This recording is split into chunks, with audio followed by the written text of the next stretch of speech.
തൃശൂർ ജില്ലയുടെ തീരദേശ മേഖലയിൽ കടലാക്രമണം രൂക്ഷം. വാളാനപ്പള്ളിയിൽ വീടുകളിൽ വെള്ളം കയറി. റാഫി കരീം വിവരങ്ങളുമായി. റാഫി, എന്താണ് തീരമേഖലയുടെ സാഹചര്യം? ശക്തമായ കാറ്റും മഴയുമാണ് ജില്ലയിൽ നിലനിൽക്കുന്നത്. ഇതോടുകൂടിയാണ് ജില്ലയിലെ തീരദേശ മേഖലയിൽ കടലാക്രമണം രൂക്ഷമായിരിക്കുന്നത്. വാടാനപ്പള്ളി, ചാവക്കാട് മേഖലയിലെല്ലാം കടലാക്രമണം രൂക്ഷമാണ് എന്നുള്ള വിവരമാണ് ഇപ്പോൾ നമുക്ക് ലഭിക്കുന്നത്. ഈ കടലാക്രമണത്തിൽ നിരവധി വീടുകൾ വെള്ളത്തിലായി എന്നുള്ളതാണ് മനസ്സിലാക്കാൻ കഴിയുന്നത്.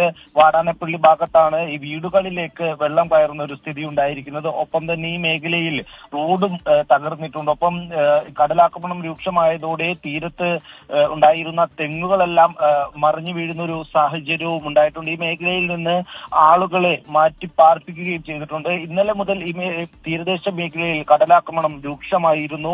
പല വീടുകളിലേക്കും വെള്ളം കയറുന്ന ഒരു സാഹചര്യം ഉണ്ടായിരുന്നു. ഇന്ന് കൂടുതൽ രൂക്ഷമായി കടലാക്രമണം ഉണ്ടായതോടെ കൂടിയാണ് പ്രദേശത്ത് നിന്ന് ആളുകളെ മാറ്റിപ്പാർപ്പിച്ചിരിക്കുന്നത്. ജില്ലയുടെ തീരദേശ മേഖലയിൽ കടലാക്രമണം രൂക്ഷമാണ്. വാടാനപ്പള്ളിയിൽ വീടുകളിൽ വെള്ളം കയറിയെന്നതാണ് ഏറ്റവും പുതിയ വിവരം.